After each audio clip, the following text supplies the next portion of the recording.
every crime is a wound on the world. We're here to dissect it, layer by layer, to find the truth buried within. This is Anatomy of Crime. The air on the corner of 38th and Chicago in Minneapolis on Memorial Day, 2020, was thick with the ordinary sounds of a city evening. The gentle hum of traffic, the distant murmur of conversations, the quiet rhythm of a neighborhood winding down. But beneath that veneer of normalcy, a clock was starting to tick. It wasn't a clock on a wall or a watch on a wrist. It was a biological clock, counting down the seconds of a man's life. For 450 seconds, and then some, the weight of the world, or at least the weight of a 140-pound man plus his gear, would press down on the neck of George Floyd Jr. It was a weight that would not only extinguish a life, but would also fracture a nation's fragile peace and ignite a firestorm of protest that would circle the globe. The world would come to know those minutes and seconds with horrifying intimacy. 9 minutes and 29 seconds, a duration that would be chanted in the streets, printed on signs, and etched into the public consciousness. But the story of what happened on that patch of asphalt is not just about its ending. It is about the anatomy of a moment, and more importantly, the anatomy of the reckoning that followed. It is the story of a trial that put more than just one man on the stand.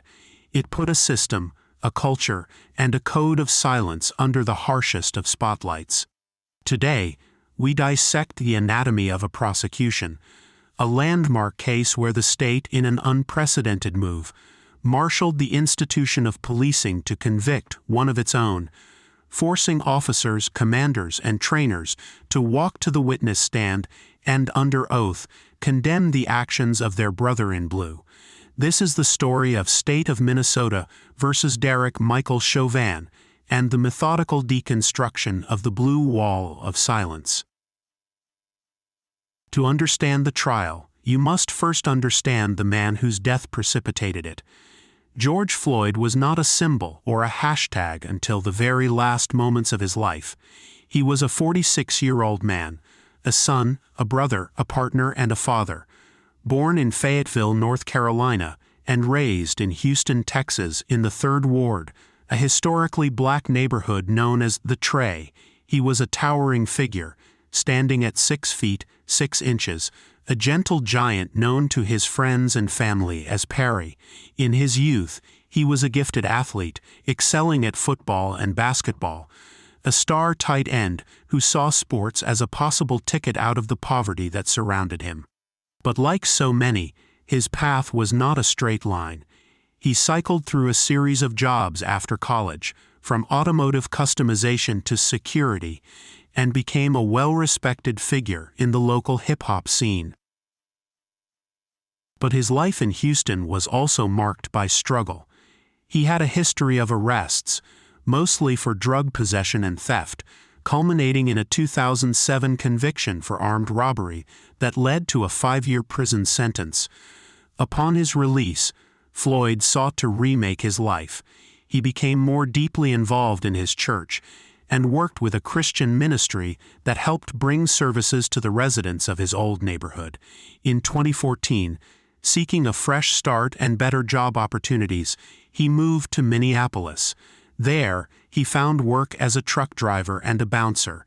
He worked 2 security jobs, one at the Salvation Army's Harbor Light Center downtown and another at a Latin music club called Conga Latin Bistro, where he was a familiar, reassuring presence.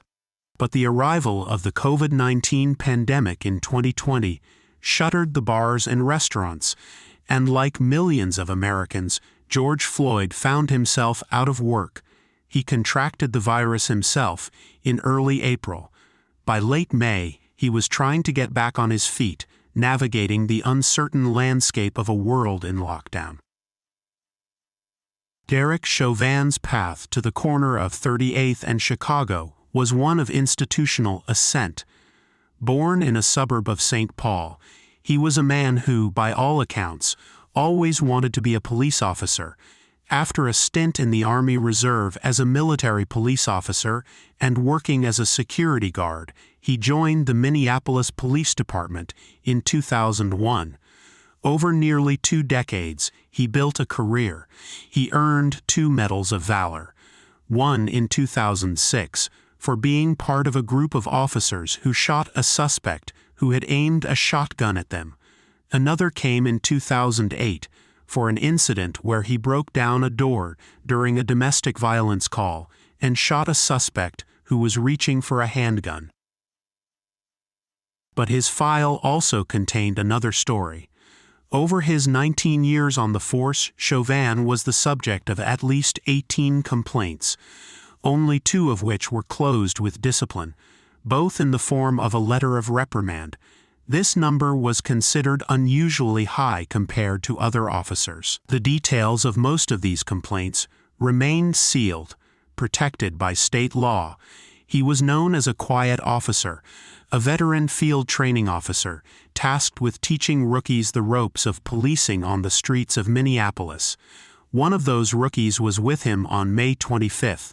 His record was one of a man who operated within the system, who was seen by his superiors as a competent if aggressive officer. He was a product of the very culture he represented, a culture that would soon be forced to publicly disown him. The events of Memorial Day 2020 began with a single phone call. At 8:01 p.m., a clerk at Cup Foods, a corner grocery store, called 911. He reported that a man had bought a pack of cigarettes with a counterfeit $20 bill. The clerk told the dispatcher the man was sitting in a car across the street and appeared to be awfully drunk and not in control of himself. It was a minor, non-violent allegation, the kind of call that happens countless times a day in any major city. Officers Thomas Lane and J. Alexander Kung were the first to arrive. They were both new to the force. Lane had been on the job for only 4 days, and Kung was on his 3rd shift. Derek Chauvin was his field training officer. They approached a blue Mercedes SUV, where George Floyd was in the driver's seat with 2 other passengers. What followed was a swift and chaotic escalation. Lane drew his firearm within seconds of reaching the car window. Floyd was visibly distressed, pleading with the officers. The officer's body cameras captured his panic as he was handcuffed and removed from the vehicle. He told them repeatedly that he was claustrophobic as they tried to force him into the back of their squad car. This was the critical inflection point. The struggle was not a violent attack, but one of a terrified man resisting being put into a confined space. It was during this struggle that Derek Chauvin and his partner, Tu Thao, arrived. The dynamic shifted instantly. Chauvin, the senior officer on the scene, took control. The struggle ended with Floyd being pulled from the squad car and placed face down on the pavement.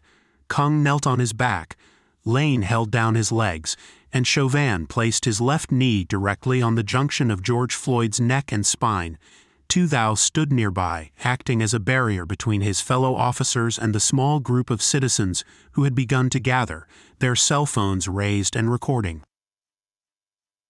What happened next was documented from multiple angles, most notably by the cell phone of a 17-year-old girl named Darnella Frazier.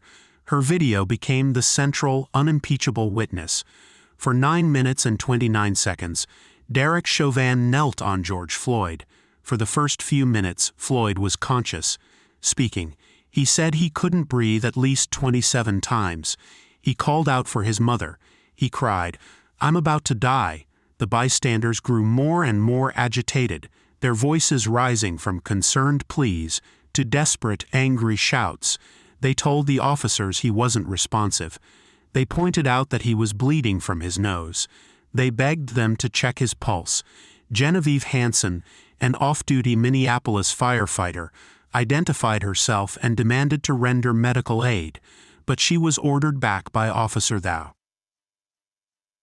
Throughout it all, Chauvin remained impassive. He did not shift his weight, did not speak to Floyd, did not acknowledge the pleas of the crowd. He kept his knee planted, his hand casually in his pocket, a look of detached indifference on his face. The pressure continued even after Floyd fell silent, even after he lost consciousness, even after paramedics arrived on the scene. Chauvin did not remove his knee until a paramedic motioned for him to get up so they could move Floyd onto a gurney. By then, George Floyd had no pulse. He was later pronounced dead at the Hennepin County Medical Center. The initial police statement was a masterclass in bureaucratic obfuscation. Titled, "Man Dies After Medical Incident During Police Interaction," it claimed Floyd had physically resisted officers, and that he appeared to be suffering medical distress after being handcuffed. It made no mention of a knee on a neck. It made no mention of the 9 minutes and 29 seconds. But the press release was already obsolete. Darnella Frazier's video was spreading like wildfire across social media. The visual evidence was too stark, too brutal, too undeniable. It showed not a medical incident, but a slow public killing. The fallout was immediate. Protests erupted in Minneapolis and quickly spread across the country and the world. The 4 officers were fired the next day.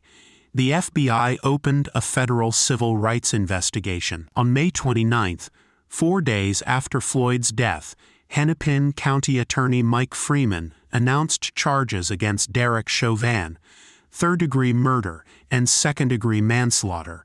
For many, the charges were insufficient, a reflection of a legal system that historically under-prosecuted police violence. The protests intensified.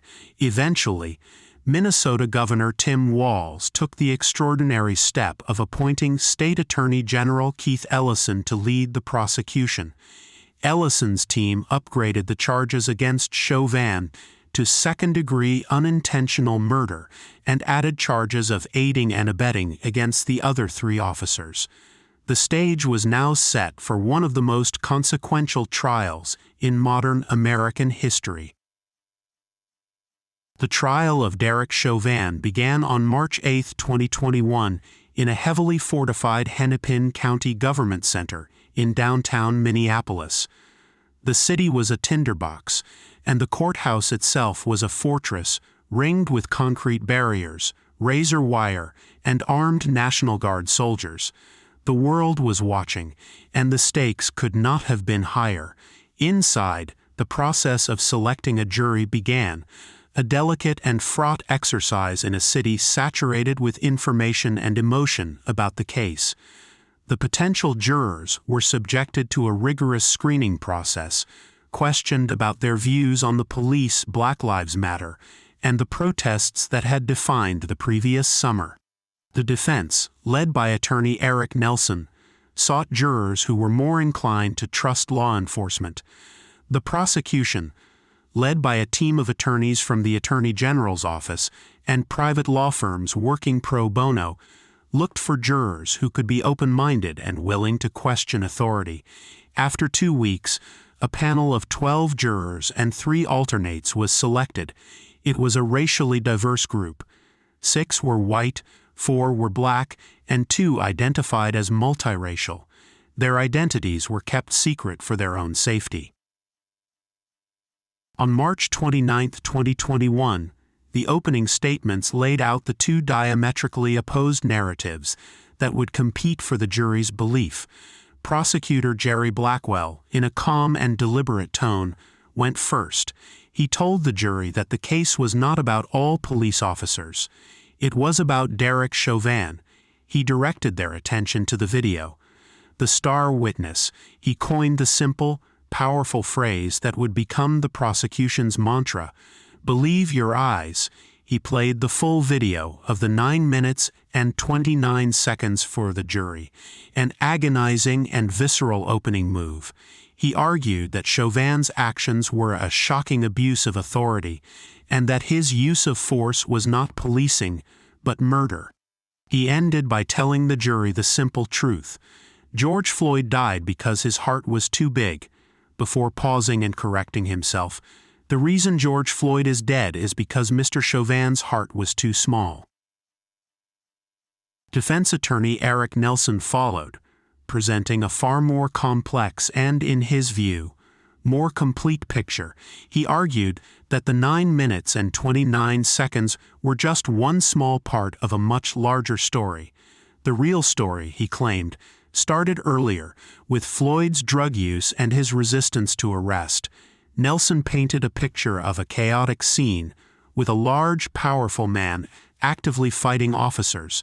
He introduced what would be the pillars of his defense: that Chauvin was acting as a reasonable police officer would under the circumstances, that a growing hostile crowd of bystanders was a threatening distraction, and that the cause of death was not Chauvin's knee, but a combination of Floyd's underlying heart condition, his fentanyl and methamphetamine use, and even potential carbon monoxide poisoning from the squad car's exhaust.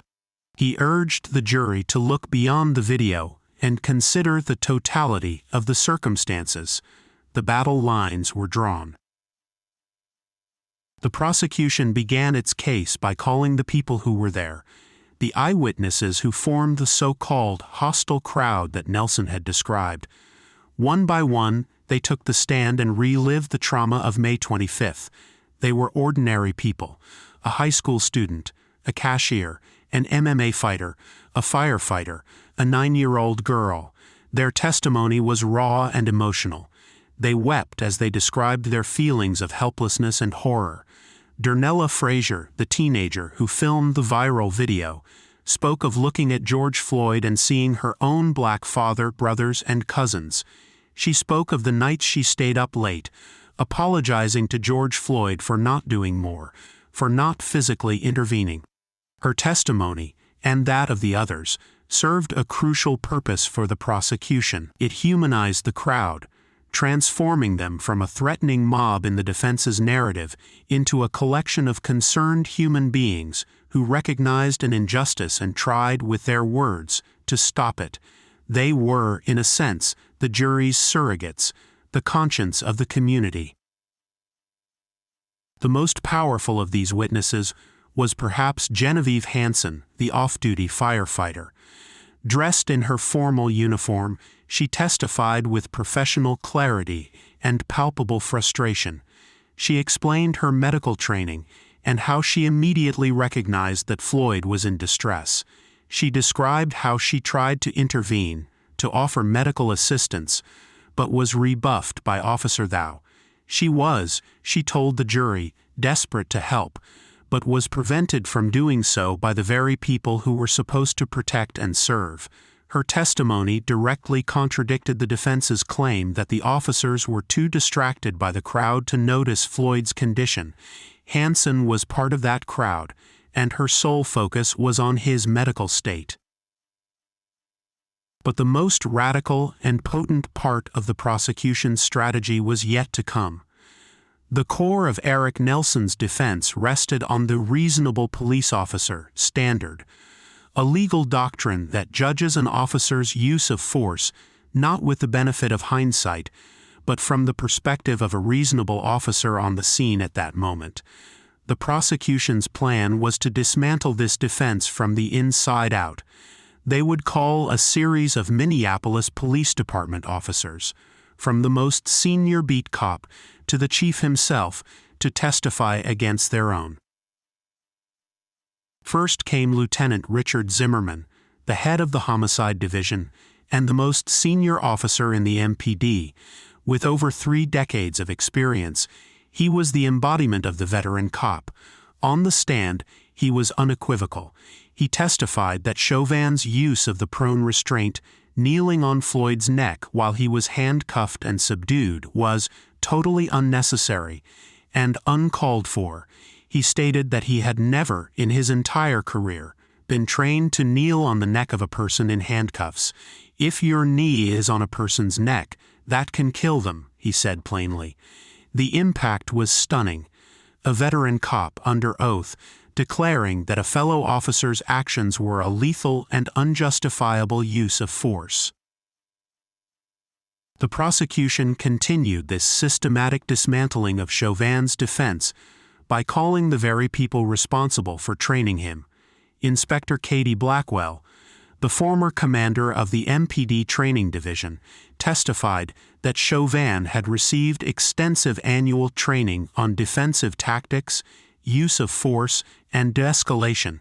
She affirmed that department policy required officers to move a subject from the prone position to a side recovery position as soon as possible to avoid positional asphyxia. She was clear. Kneeling on the neck of a handcuffed, non-resisting suspect is not something MPD trains its officers to do. "I don't know what kind of improvised position that is," she said, looking at a photo of Chauvin on Floyd's neck. "That's not what we train." The most dramatic moment of this internal reckoning came when Medaria Arredondo, the city's first black police chief, took the stand. It was a moment of immense institutional significance. The chief of police, in his full dress uniform, testifying for the prosecution against one of his own officers in a murder trial. Arredondo was direct and forceful. He testified that Chauvin's actions were not in line with MPD policy, training, or values. He stated that the restraint should have stopped the moment Floyd stopped resisting, and certainly the moment he was in medical distress. To continue to apply that level of force to a person proned out, handcuffed behind their back, that in no way, shape, or form is anything that is by policy, Arredondo declared. "It is not part of our training, and it is certainly not part of our ethics or our values." The blue wall of silence was not just being chipped away at, it was being sledgehammered by the department's own leadership. The prosecution bolstered this internal testimony with a parade of national use-of-force experts, who all concluded that Chauvin's actions were excessive, unreasonable, and deadly. They explained the concept of positional asphyxia, the danger of the prone restraint, and the duty of care that officers owe to anyone in their custody. They methodically picked apart the defense's arguments, stating that Floyd did not pose a threat, that the crowd was not a factor that justified the level of force, and that any reasonable officer would have known the danger they were inflicting. With the reasonable officer defense in tatters, the prosecution turned to the second pillar of Nelson's argument, the cause of death. Nelson contended that Floyd's death was a result of his drug use and his pre-existing heart condition. To counter this, the prosecution called a series of medical experts, culminating in their star witness, Dr. Martin Tobin, a pulmonologist and critical care physician with a thick Irish accent and an unparalleled command of the science of breathing. Dr. Tobin's testimony was a master class in scientific explanation. For hours, he guided the jury through a frame-by-frame analysis of the video, using diagrams and his own body to illustrate precisely how Derek Chauvin killed George Floyd. He explained that Floyd died from a low level of oxygen, or hypoxia, caused by asphyxiation. This asphyxiation, he testified, was the result of two forces combined: the prone restraint, which made it difficult for the lungs to expand, and Chauvin's knee on his neck, which constricted his airway. He calculated the immense pressure being applied, likening it to Floyd having to breathe with a lung and a half. Tobin's testimony was devastatingly precise. He identified the exact moment on the video when he could see Floyd lose consciousness. He pointed to a flicker in Floyd's leg, an involuntary anoxic seizure, as the final sign of brain injury from oxygen deprivation. He systematically debunked the defense's theories. He testified that a healthy person would have died under the same circumstances.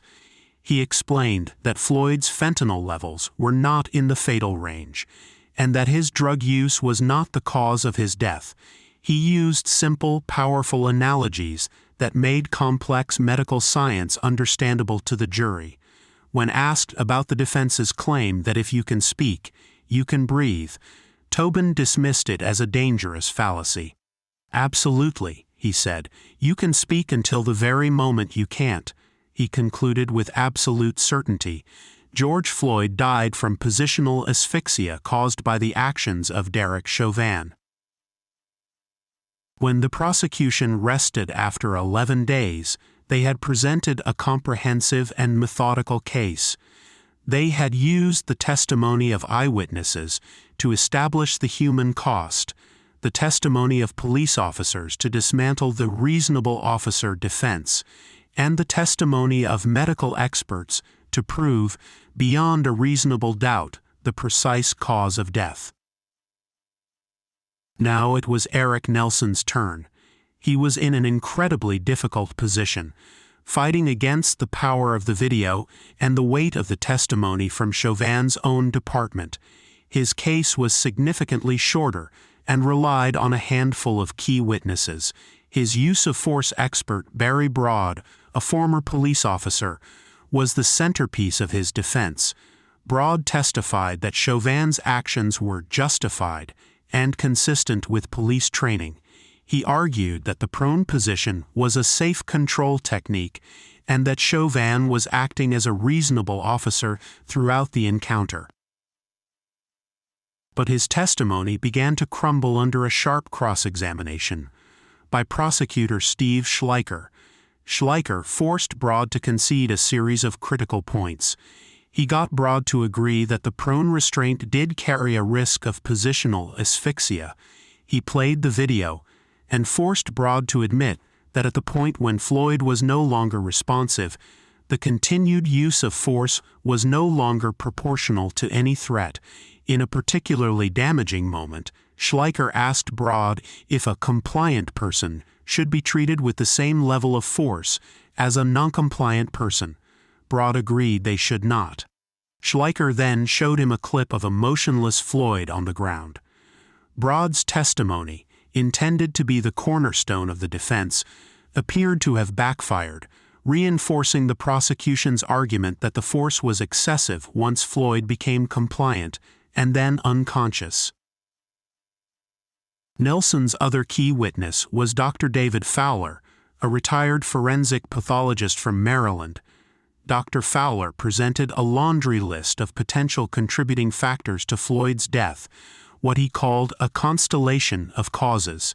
He cited Floyd's hypertensive heart disease, his fentanyl and methamphetamine use, and even posited a novel theory that carbon monoxide from the nearby squad car's exhaust may have played a role.